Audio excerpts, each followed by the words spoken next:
अगर आप new safari को लेना चाहते हैं तो आपके लिए बुरी खबर है। सफारी के वेटिंग पीरियड 2 मंथ्स को क्रॉस कर चुके हैं। इस एसयूवी की डिलीवरी के लिए आपको कम से कम 1 मंथ तक का वेट करना पड़ेगा। इंडिया के कुछ बड़े शहरों में सफारी के वेटिंग पीरियड सामने आ चुके हैं।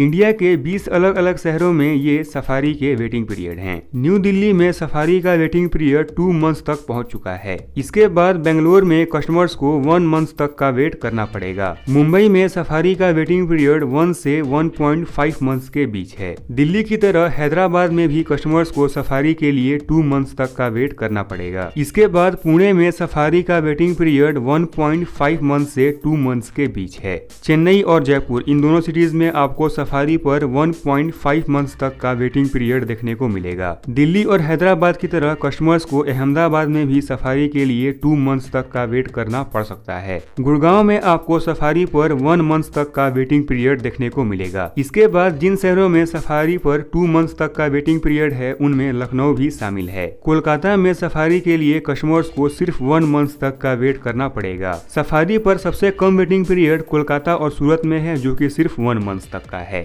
ज्यादातर सिटीज की तरह सफारी के लिए कस्टमर्स को थाने में भी 1.5 मंथ तक का वेट करना पड़ेगा। गाजियाबाद में सफारी के वेटिंग पीरियड 2 मंथ्स को क्रॉस कर चुके हैं। चंडीगढ़ में आपको सफारी के वेटिंग पीरियड 1.5 मंथ से 2 मंथ्स के बीच देखने को मिलेंगे। पटना, कोयम्बटूर और फरीदाबाद इन 3 सिटीज में सफारी के वेटिंग पीरियड 1.5 मंथ्स को टच किए हैं। अंत में इंदौर और नोएडा इन 2 सिटीज में आपको सफारी पर 2 मंथ्स तक का वेटिंग पीरियड देखने को मिलेगा। ज्यादातर कस्टमर सफारी के टॉप एंड वेरिएंट्स को चूज कर रहे हैं। सफारी के एडवेंचर पर्सोना एडिशन और XZA प्लस वेरिएंट की डिमांड सबसे ज्यादा है। 26 जनवरी को न्यू सफारी की बुकिंग्स ऑफिशियली शुरू की गई थी। 22 फरवरी को टाटा मोटर्स ने इस एसयूवी की प्राइस को रिवील किया था। लॉन्च होने के बाद से ही न्यू सफारी की डिमांड इंडिया में काफी ज्यादा है। तो सफारी के वेटिंग पीरियड के बारे में आपके क्या थॉट्स हैं, ये हमें कमेंट करके जरूर बताएं। और दोस्तों, ऐसे ही ऑटो अपडेट के लिए प्लीज हमारे चैनल को सब्सक्राइब करना न भूलें।